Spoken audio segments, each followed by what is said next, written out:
हर्ष और उल्लास का विषय ये रहा कि आज स्थानीय 100 तीर्थ यात्रियों को दर्शन करने का लाभ प्राप्त हुआ। इससे हम स्थानीय तीर्थ पुरोहित बहुत ही प्रसन्न हैं, क्योंकि ऐसी परंपरा रही है कि स्थानीय पुरोहित और यजमान की उपस्थिति में भगवान शिव का यजन पूर्व काल से होता आ रहा है और आज स्थानीय लोगों ने दर्शन किया। इससे हम लोग काफ़ी आनंदित हैं और देवघर जिला प्रशासन को भी हम लोग इसके लिए साधुवाद प्रदान करते हैं।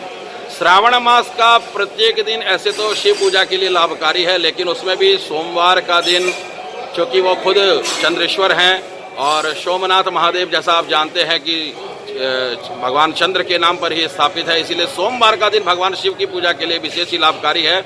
आज पूर्णिमा है, रक्षाबंधन के दिन क्योंकि आप देख सकते हैं कि यहाँ पे राधा कृष्ण भगवान का मंदिर है और हरिहर मिलन की प्राचीन परंपरा देवघर में चली आ रही है। तो भगवान हरि अर्थात नारायण और भगवान हर अर्थात शिव, इन दोनों का मिलन होता है प्रत्येक वर्ष होली के अवसर पर। तो रक्षाबंधन में भगवान हरि को, भगवान नारायण को रक्षाबंधन यहाँ बांधने की प्राचीन परंपरा रही है और आज उस प्राचीन परंपरा का निर्वहन करते हुए हम लोग भी रक्षाबंधन के दिन यहाँ पे भगवान को राखी बांधेंगे और भगवान शिव की विशेष पूजा आज के दिन सरदार पंडा के द्वारा की जाती है और हम लोग काफ़ी उत्साहित हैं। श्रावण मास का आज अंतिम दिन है। प्रत्येक दिन हम लोगों ने श्रावण मास के प्रत्येक दिन तीर्थयात्रियों के उज्जवल भविष्य की मंगल कामना की है और कोरोना विषाणु जनित विश्वव्यापी जो महामारी भगवान शिव शंकर हमें इससे जल्द ही मुक्ति प्रदान करें, ऐसी मंगल कामना के साथ आप सभी को साधुवाद देते हैं। आज पूर्णिमा है, अंतिम सोमवारी है।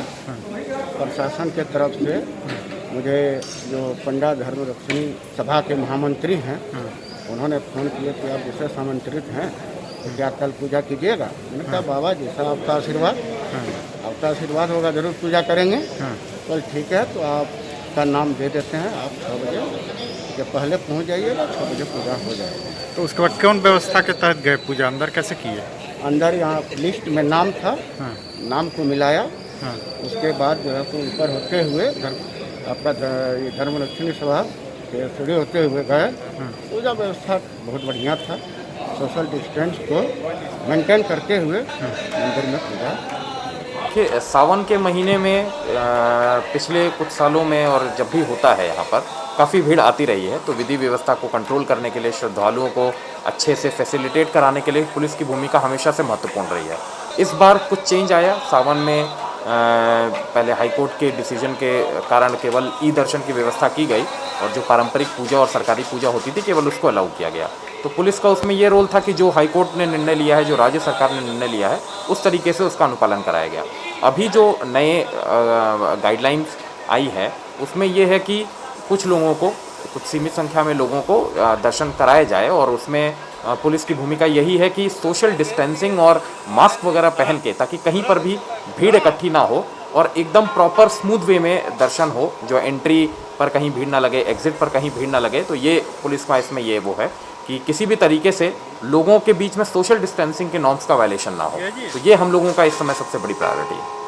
ज्योतिर्लिंग वाले मंदिरों में या अन्य धार्मिक स्थलों पर, जो बड़े बड़े धार्मिक स्थल हैं, वहाँ पर लिमिटेड मात्रा में अगर व्यवस्था की गई है तो यहाँ भी सरकार उसके बारे में विचार कर सकती है। उन्होंने एक रिक्वेस्ट लास्ट लाइन दिया है, requested to the government to do something. इसी आधार पर चूँकि सुप्रीम कोर्ट के द्वारा एक रिक्वेस्ट भी किया गया है, तो वो भी हम लोग मानते हैं कि सुप्रीम कोर्ट का एक ऑर्डर ही है।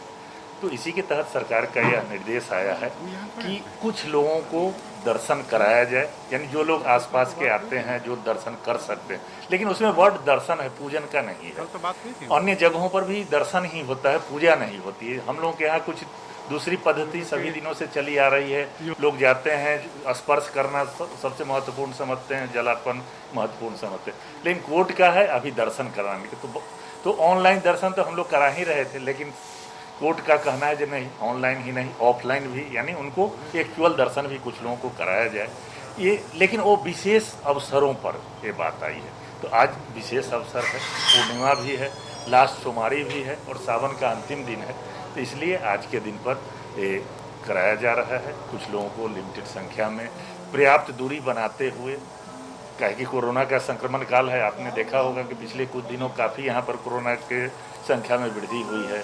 एक दिन में 118, 140 की संख्या में कोरोना प्रभावित लोगों का नाम पॉजिटिव होकर रिपोर्ट में आया।